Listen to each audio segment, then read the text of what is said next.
चलिए नमस्कार। SSC MTS का नोटिफिकेशन आ चुका है।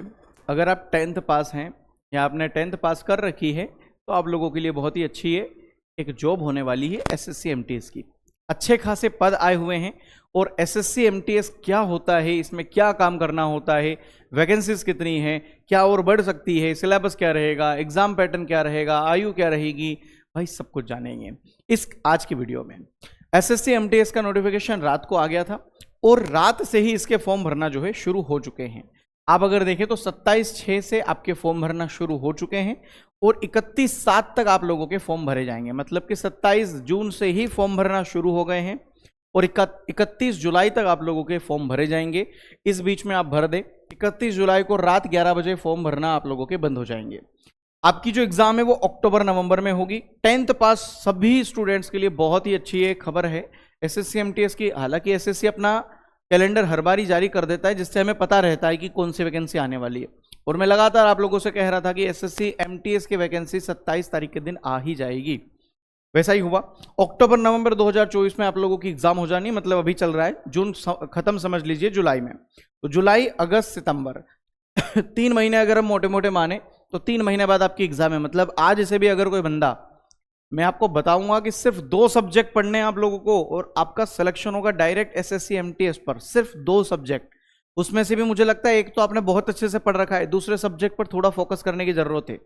अगर आप सोचें कि मुझे 2 सब्जेक्ट पढ़ने हैं और मेरे पास 3 महीने हैं, 90 दिन हैं पूरे पूरे, भले आप ज्यादा 100 भी गिन सकते हो, लगभग 100 दिन अगर आपके पास पूरे हैं, क्या आप 100 दिन में कोई एक सब्जेक्ट तैयार नहीं कर सकते? बिल्कुल हो सकता है सर। तो 27 तारीख से फॉर्म भरना शुरू, 31 जुलाई तक आपके फॉर्म भरे जाएंगे। अक्टूबर नवंबर में आप लोगों की एग्जाम होगी। बात कर लेते हैं सर इसकी वैकेंसीज की। 2 प्रकार की वैकेंसी होती है सर इसमें। एक होता है एसएससी एमटीएस मल्टीटास्किंग स्टाफ और एक होता है आपका हवलदार। देखिए एमटीएस की जो वैकेंसी है ना वो है टोटल 4887 और ये जो हवलदार की वैकेंसी है ना ये है 3439। सर ये हवलदार किस चीज में? सर ये हवलदार आप लोगों के जितने भी बड़े बड़े विभाग होते हैं, क्राइम ब्रांच हो गया या फिर न्यूरोटिक्स, जैसे इस बार आप लोगों ने सुना होगा क्राइम ब्रांच वाला जो नारकोटिक्स डिपार्टमेंट होता है उसके अंदर हवलदार की आपको जरूरत होती है, तो वो यहाँ से फुल किए जाते हैं। अब आपका वित्त मंत्रालय हो जाए या जितने भी बड़े बड़े मंत्रालय जहां पर हवलदार की जरूरत होती है तो वो यहाँ से भरे जाते हैं एसएससी एमटीएस के द्वारा।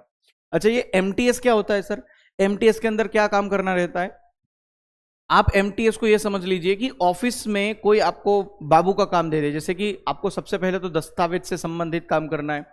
कोई पत्र आ रहा है उसको टैक्स करना, फोटोकॉपी करवाना, है ना, एक जगह से दूसरी जगह कोई काम करना, किसी भवन की आपको देखभाल करना, उसकी साफ सफाई करवाना या करना, उसकी ये सारी आपकी जिम्मेदारी होती है। ये काम आपका मेन वहां पर रहता है।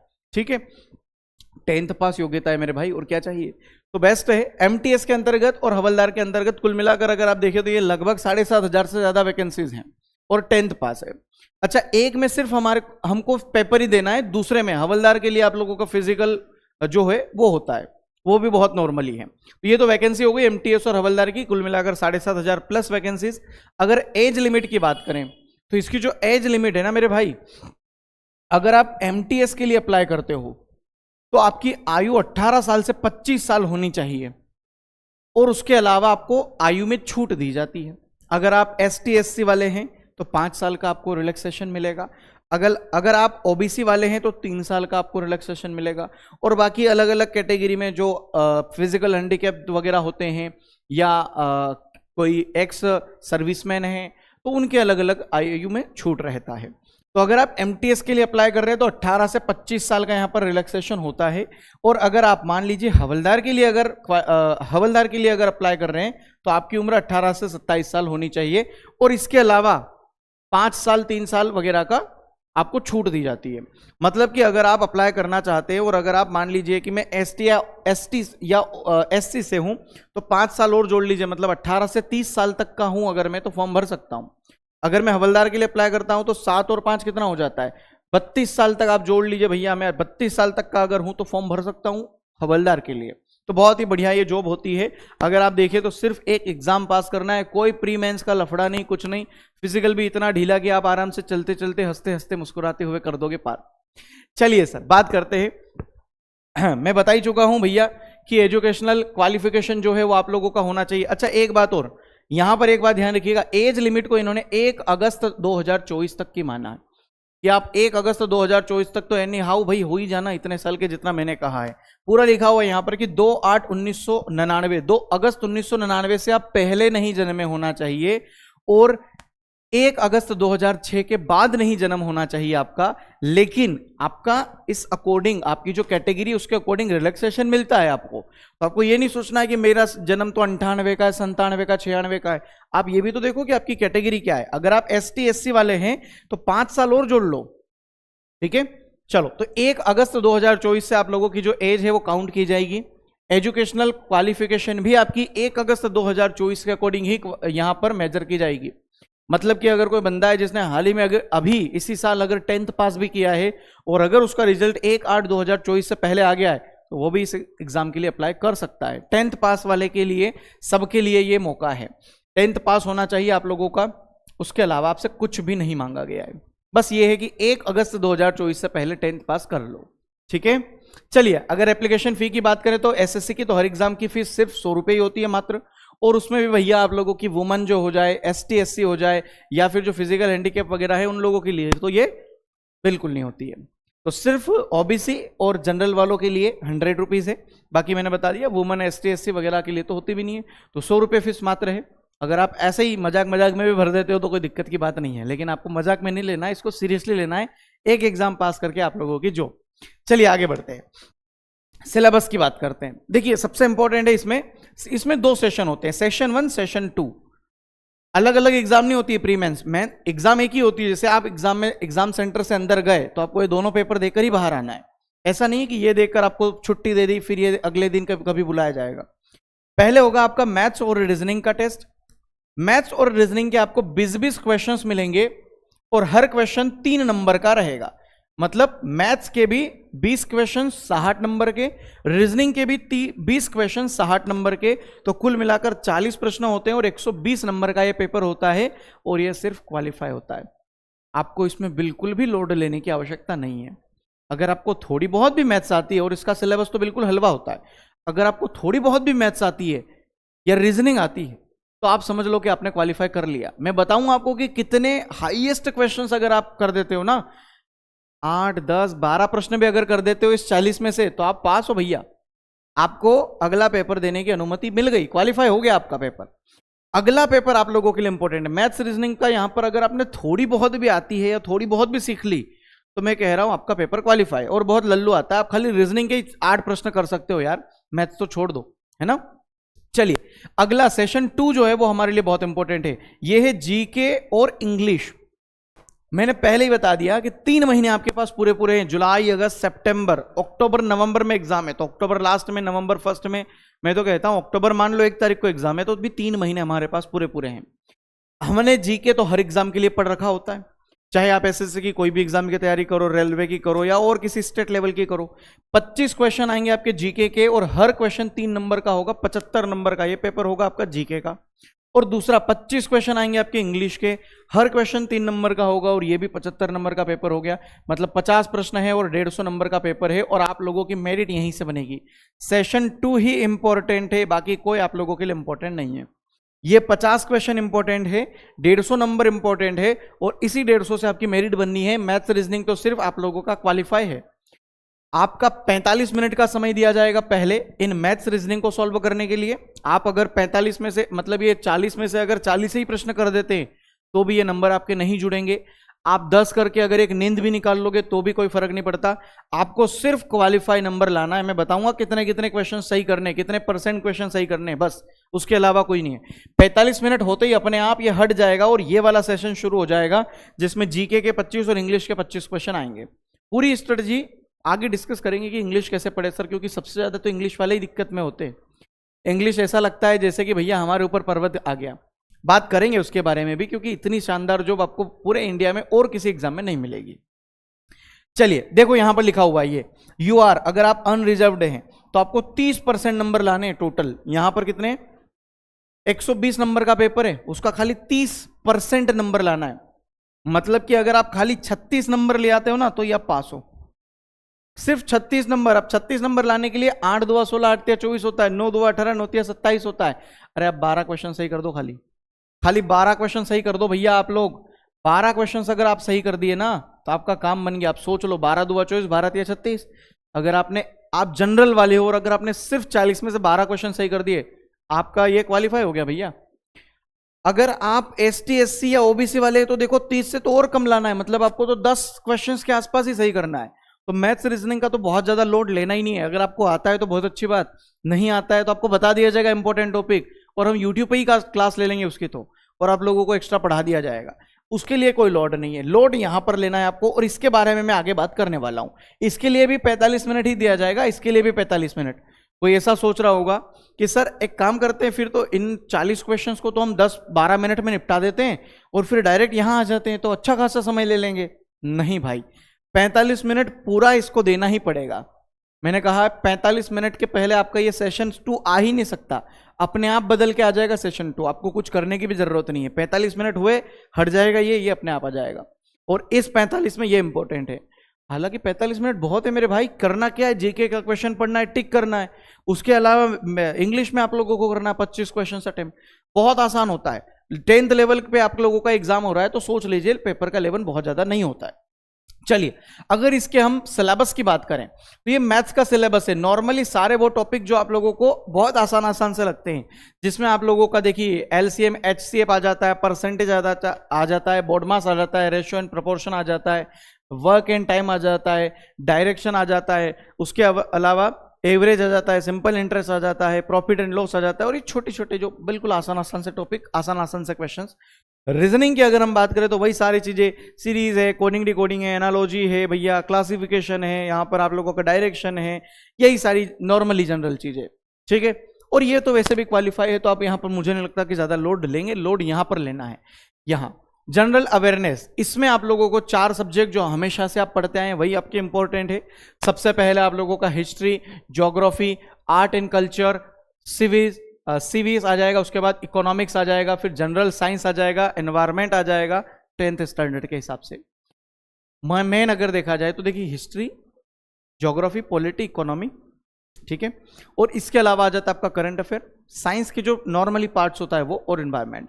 ये कुल मिलाकर जीके के पार्ट्स में आते हैं। थोड़े थोड़े क्वेश्चन सब में डिवाइड होते हैं, 25 क्वेश्चन आते हैं, 75 नंबर का पेपर होता है, आसान सा। अब इसके बात करें इंग्लिश की, तो इंग्लिश भी बहुत ज्यादा टफ नहीं आती है, आराम से इंग्लिश आसानी से आती है। अगर आपने थोड़ा बहुत भी पढ़ रखा होता है, बैंक लेवल की या एसएससी की और किसी एग्जाम के लेवल की नहीं आती, नॉर्मली आती है, कर सकते हैं। तो इस इंग्लिश को देख कर कि आप सर इंग्लिश आती है तो मैं भरू ही ना। एक बार हम गए थे मूवी देखने के लिए, अब हमें पता नहीं कि हमें कौन सी मूवी देखना है। हमने उसका ट्रेलर देखा कार में बैठे बैठे, एक बंदे का चेहरा दिखा हमें, हमने ट्रेलर भी पूरा नहीं देखा, हम पिक्चर देखने चले गए, क्योंकि वो बंदा ही खास था, मजा आ गया भाई, उसका चेहरा दिख गया, मतलब कि मूवी देखना है। अब इसका विपरीत बहुत सारे लोग कर लेते हैं, सर अगर सिलेबस में ये इंग्लिश दिख गया इसका मतलब इधर तो जाना ही नहीं है सर। ऐसा मत करो, इंग्लिश को सीखो, 3 महीने आपके पास। अगर आप इंग्लिश को नहीं सीख रहे हो इसीलिए शायद आपका सिलेक्शन रुक रहा है, ऐसा तो नहीं है। हो सकता है आप इंग्लिश सीख लो इन 3 महीने में और आपके लिए यही वैकेंसी बनी हो और आप इसमें पास हो जाओ।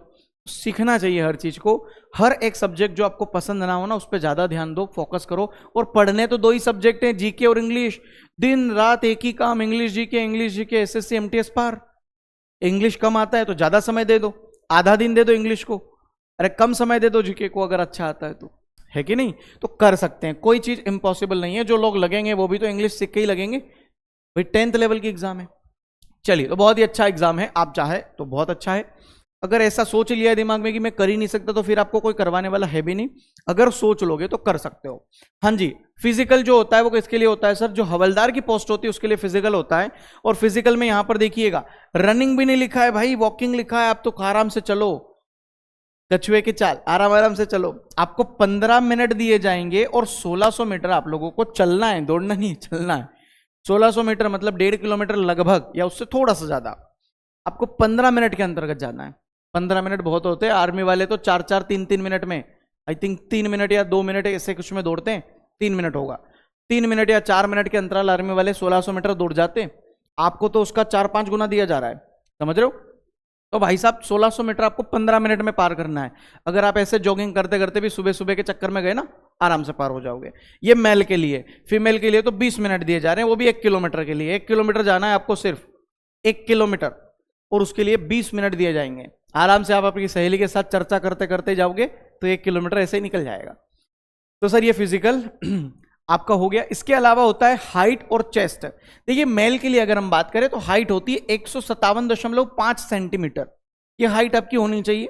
और अगर आपका जो चेस्ट है ना वो 81 होना चाहिए, फुल आने के बाद 5 सेंटीमीटर एक्स्ट्रा, ठीक है। तो ये आपका नॉर्मली चेस्ट और हाइट हो जाती है। फीमेल की अगर हम बात करें तो फीमेल में यहां पर हाइट होती है 152 सेंटीमीटर, और उसके अलावा अगर आपका वेट यहां पर 48 किलोग्राम है तो बहुत अच्छी बात है। 48 किलोग्राम वेट होना चाहिए। 3 महीने खूब खाओ पियो, वेट बढ़ाओ। 48 किलो के आप होने चाहिए गर्ल्स, और 152 सेंटीमीटर होना चाहिए। बॉयज का चेस्ट होना चाहिए 81, फुलाने के बाद 5 सेंटीमीटर, और आपकी हाइट होनी चाहिए 157.5, ठीक है। इसके अलावा भी कुछ रिलैक्सेशन होता है। ये जो होते हैं ना असम वाले, गोरखा वाले, इनमें कुछ एक्स्ट्रा आपका 5 सेंटीमीटर का होता है रिलैक्सेशन। मुझे लगता है यहाँ पर फुलाने का शायद कोई चक्कर नहीं होना चाहिए। 81 सेंटीमीटर अगर नॉर्मली होता है तो 5 सेंटीमीटर फुल जाता है, ठीक है। चलिए बात करते हैं आगे। एसएससी का जो कैलेंडर होता है ना, वो सबसे इसकी मजबूत कड़ी होती है कि हर एग्जाम के बारे में हमें पता होता है, और हम एग्जाम डेट भी लगभग महीने तय करके दे ही देते हैं कि इस एग्जाम में तो आपकी एग्जाम डेट आ ही जाएगी। जैसे कि आप लोगों के अभी मल्टीटास्किंग एमटीएस के एग्जाम है 27 जून को। अब सबसे अच्छी एग्जाम्स जो 10th लेवल वाले और भी बेस्ट एग्जाम देते हैं, मानते हैं, वो है एसएससी जीडी, और वो 27 अगस्त के दिन इसका नोटिफिकेशन आने वाला है। अभी जून चल रहा है, लास्ट 27 तारीख को आया है एमटीएस का नोटिफिकेशन। पूरा महीना जुलाई है, उसके बाद अगस्त में आएगा आपका 27 अगस्त को जीडी का नोटिफिकेशन, और इसकी एग्जाम इसी साल के दिसंबर जनवरी में कंप्लीट हो जाएगी। तो सोचने वाली बात है कि अगर आप इसको टारगेट कर रहे हो ना, तो अभी से एमटीएस को टारगेट कर लो। तो एक काम आपका सबसे आसान हो जाएगा कि इसका जीके इसमें भी काम आ जाएगा क्योंकि एसएससी ले रही है, इसका इंग्लिश इसमें भी काम आ जाएगा अगर आप इंग्लिश से जाना चाहते हो तो। और बाकी रही बात मैथ्स रीजनिंग की, तो दोनों का मैथ्स रीजनिंग आसानी होता है। मैथ्स रीजनिंग जीडी तो इतनी शानदार एग्जाम होती है, लेकिन इसमें क्या होता है 4-5 सब्जेक्ट पढ़ने होते हैं। हिंदी भी होता है, मैथ्स रीजनिंग भी होता है, जीके भी होता है। यहां सिर्फ 2 सब्जेक्ट पढ़ने हैं, इंग्लिश और जीके, खत्म खेल, ठीक है। चलिए अब मैं आपको बता दूं, जिन लोगों ने एसएससी फाउंडेशन ले रखा है उसको तो आपको 1% इधर उधर देखने की जरूरत नहीं है। आज से अभी से लग जाओ काम पर। इसी बैच से आपकी पूरी तैयारी जीडी की भी हो जाएगी, सीजीएल की भी हो जाएगी, एमटीएस की भी हो जाएगी, सीएचएसएल की भी हो जाएगी, और आने वाली और भी कोई अगर एसएससी की एग्जाम है उनकी भी हो जाएगी। आपको अलग अलग बैच नहीं परचेस करना है मेरे भाई, एक बार पढ़ना है, पूरा पढ़ना है आपको। जितनी एग्जाम देना है, जब तक आपका सिलेक्शन नहीं हो सकता दे लो। सीजीएल दिया नहीं हुआ कोई दिक्कत नहीं, सीएचएसएल दिया उसमें हो गया बहुत अच्छी बात। जिनका नहीं हुआ एमटीएस दिया, जीडी दिया, आपको इसी बैच से देना है। बार बार पैसे खर्च नहीं करने, पैसे ज्यादा नहीं अपने पास, तो एक बार लेना है, पूरी एग्जाम की तैयारी कर लेना है। जिन्होंने नहीं लिया है मैं रिकमेंड करूंगा आप ये वाला बैच ले लें। कंप्लीट रिकॉर्डेड हो चुका है, मैथ्स की क्लासेस चल रही है, लेकिन आपको लेना रिकॉर्डेड है। बेसिक पहली क्लास से लगाकर आखिरी क्लास तक चलना है आपको। बहुत ही ज्यादा बेस्ट है, हमने एसएससी के लेटेस्ट सारे एग्जाम के क्वेश्चन इसमें ऐड कर दिए हैं, तो बहुत बढ़िया एग्जाम है बहुत। और इसके लिए एसएससी की जो टेस्ट सीरीज है, इसके लिए तो अभी आप लोगों के लिए एक सरप्राइज है। अगले महीने आप लोगों की 5 तारीख को परफेक्शन एकेडमी यूट्यूब चैनल का बर्थडे है ना। तो भैया उस एनिवर्सरी के मौके पर आप लोगों को एक सरप्राइज दिया जाएगा। एक क्या बहुत सारे सरप्राइज दिए जाएंगे। तो 5-6 दिन है की बात है, आप थोड़ा सा वेट करें, बहुत मजा आने वाला है। आप लोगों के लिए बहुत कुछ खास लेकर आ रहे हैं हम। बाकी ये बैच आपको ज्वाइन कर लेना चाहिए मेरे हिसाब से। और अगर आप व्यापम की तैयारी कर रहे हैं तो योद्धा बैच अभी लाइव चल रहा है हाल फिलहाल में। अगर आप इसी बैच को ज्वाइन कर लेते हो ना तो एसएससी एमटीएस आपका निकल जाएगा, और ये लाइव भी चल रहा है, 3 महीने में तो आराम से खत्म हो जाएगा। इसको ही ज्वाइन कर लो आप। मैं कह रहा हूं बाहर दूसरा बैच अगर नहीं भी ज्वाइन करते हो, आपको लाइव पढ़ने की इच्छा है, ये ले लो।